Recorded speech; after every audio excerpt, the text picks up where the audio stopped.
Florence 1478. The Pazzi Chapel. It's Easter Sunday. Lorenzo de' Medici kneels in prayer. Suddenly, two assassins rush forward. Daggers flash. His brother Giuliano falls, stabbed 19 times. Lorenzo barely escapes with his life. The attackers? A rival banking family, backed by the Pope himself.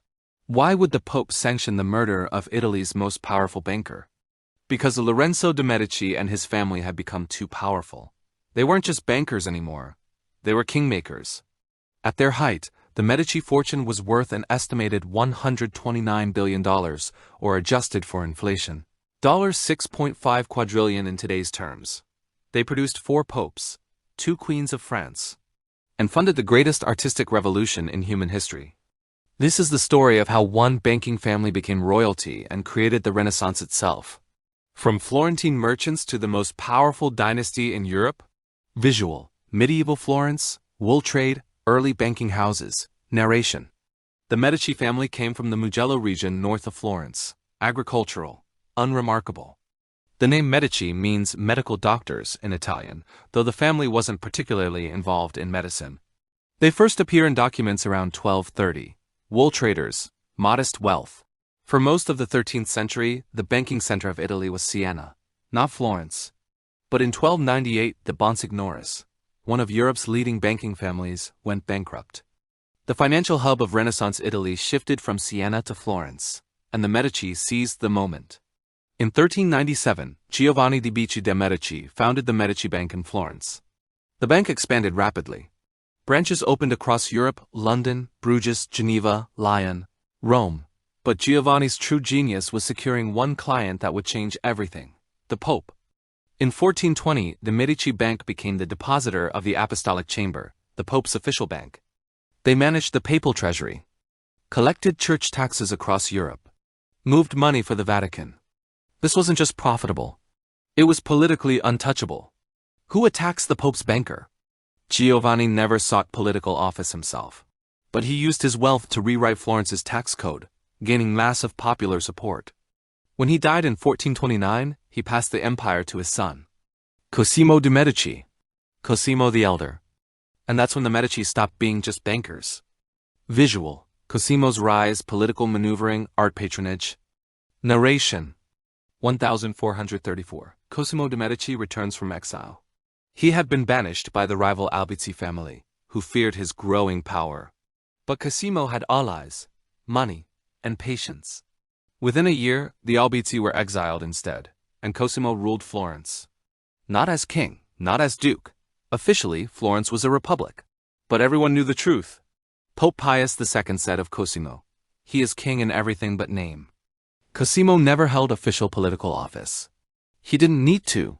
He controlled the Signoria, Florence's governing council, through bribes, favors, and financial pressure.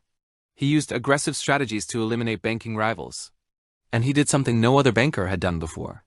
He became a patron of the arts on an unprecedented scale. Cosimo funded Donatello's bronze statue of David, Filippo Brunelleschi's architectural masterpieces, Fra Angelico's religious paintings, the Platonic Academy, a center for Renaissance humanism. Why? Because art wasn't just beautiful. Art was power. Public works brought prestige. Sculptures and paintings glorified the Medici name. Philosophy and scholarship made Florence the intellectual center of Europe. Cosimo transformed Florence into the cradle of the Renaissance. But he was still a banker, a ruthless one. Under Cosimo, the Medici Bank reached its peak, the largest bank in Europe, with over 50 factors and 7 branches. When Cosimo died in 1464, the Florentine government officially titled him Pater Patrii, Father of the Fatherland. His son, Piero the Gouty, ruled for 5 years but was bedridden by illness. Then came the most famous Medici of all. Visual, Lorenzo's Florence, Renaissance art explosion, Pazzi conspiracy. Narration, Lorenzo de' Medici. Born 1449. Raised to rule. Diplomat, poet, scholar, philosopher. He took power at age 20 and became the face of the Florentine Renaissance. Lorenzo patronized the next generation of genius. Sandro Botticelli, Leonardo da Vinci, Michelangelo, whom he discovered as a teenager. He had a monopoly over trade in Florence, Wool, silk, spices, luxuries. He threw lavish festivals. Wrote poetry, debated philosophy with the greatest minds in Europe. Florence, under Lorenzo, was the cultural capital of the world. But Lorenzo had a fatal flaw. He was terrible at banking. The Medici Bank, which had been the foundation of the family's power, began to decline. Bad loans to monarchs who never repaid, branches closed. Debts piled up. Lorenzo diverted bank assets to fund his political ambitions and artistic patronage, and then came the Pazzi conspiracy. April 26, 1478, Easter Sunday. The Pazzi family, rival Florentine bankers, plotted with Pope Sixtus IV to assassinate Lorenzo and his brother Giuliano. The plan? Kill them both during High Mass at the Florence cathedral. The signal, the elevation of the host. Daggers flashed, Giuliano was stabbed 19 times, dead. Lorenzo fought off his attackers and escaped. The conspirators rang the bells to signal a popular uprising. It didn't come. The people of Florence loved the Medici. They hunted down the conspirators, hanged them from the Palazzo della Signoria windows. The Pazzi family was destroyed, their name erased from Florence. Lorenzo survived. But the conspiracy proved something dangerous. Even the Pope wanted him dead. Lorenzo spent the rest of his life consolidating power, securing alliances, and ensuring his family's survival. He succeeded. But at a cost. When Lorenzo died in 1492 at age 43, the Medici Bank was nearly bankrupt. His son, Piero the Unfortunate, was weak and arrogant. In 1494, when French armies invaded Italy, Piero surrendered Florence without a fight. The Medici were exiled. The bank collapsed. For 18 years, the dynasty seemed finished. But they weren't done yet. Visual, papal crowns, Rome, St. Peter's Basilica, Protestant Reformation, narration. The Medici returned to Florence in 1512 with the help of Spanish armies. But they had learned something. Banking was too unstable. They needed a new source of power. The papacy. Lorenzo's son, Giovanni, had been made a cardinal at age 13. In 1513, he became Pope Leo X, the first Medici pope. Leo X was everything Lorenzo had been, a lover of art, music, philosophy. He commissioned Raphael to paint the Vatican, supported Michelangelo's work on St. Peter's Basilica. But he was also a financial disaster. Leo X bankrupted the Vatican through lavish spending. To raise money, he sold indulgences, forgiveness for sins, available for cash. This practice directly sparked the Protestant Reformation. Martin Luther nailed his 95 Theses to the church door in 1517, specifically protesting the sale of indulgences. The Catholic Church would split. Europe would burn in religious wars, all because the Medici Pope needed money for art. Lorenzo's cousin Giulio became Pope Clement VII in 1523. Clement was indecisive and politically incompetent. In 1527, his poor calculations led to the catastrophic sack of Rome. Holy Roman Emperor Charles V's troops ransacked the city, killing thousands. Many saw it as divine punishment. The Medici popes had turned the family's focus from banking to religion. They produced 4 popes total: Leo X, Clement VII, Pius IV, and Leo XI. They married into European royalty. Catherine de' Medici became Queen of France. Marie de' Medici did the same. By the 16th century, the Medici weren't just bankers.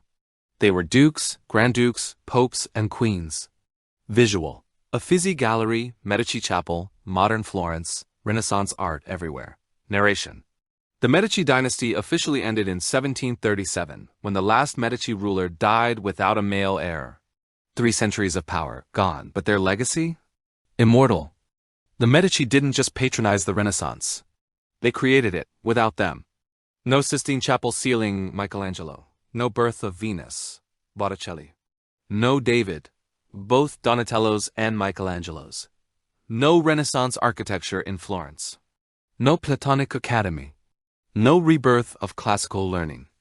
The Uffizi Gallery in Florence, one of the greatest art museums in the world, was originally a Medici administrative building.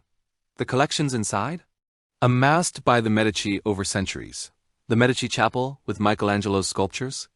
Medici money. The revival of ancient Greek philosophy? Funded by the Medici, but it wasn't just art. The Medici pioneered modern banking. They invented the letter of credit, travel without cash. The holding company structure, own multiple businesses. Double-entry bookkeeping, track debits and credits. International branch banking. Modern finance exists because the Medici needed to move money for the Pope, and they showed the world something profound. Money could buy immortality, not through conquest, through culture. The Medici didn't build the biggest army. They built the greatest art collection. They didn't conquer cities with soldiers. They conquered minds with ideas. And 500 years later, we still live in the world they created. Visual, modern billionaire art collections, museums, cultural institutions, narration. Walk through any major museum today, the Met, the Louvre, the National Gallery. You'll see a name on the wall, donated by ... or funded by ... double quotes. The ultra-wealthy still follow the Medici playbook. Bill Gates funds education. Bezos funds space exploration. The Rockefellers built museums. Why? Because the Medici proved that legacy isn't about how much you have. It's about what you leave behind. The Medici Bank collapsed. The fortune was divided among hundreds of descendants. But Michelangelo's David? Still standing. Botticelli's Venus? Still breathtaking. The Renaissance? Still shaping how we see the world. The Medici started as wool traders from an unremarkable village. They became the most powerful banking family in Europe. Then they became popes, dukes, queens. And finally, they became immortal, not through power, through art. The lesson? Build something that outlasts you. The Medici did. And 500 years later, we're still talking about them. If this inspired you, subscribe. Next video, the Rockefellers. How one family monopolized oil and built America. Drop one word in the comments if you felt this. Legacy. See you on the other side.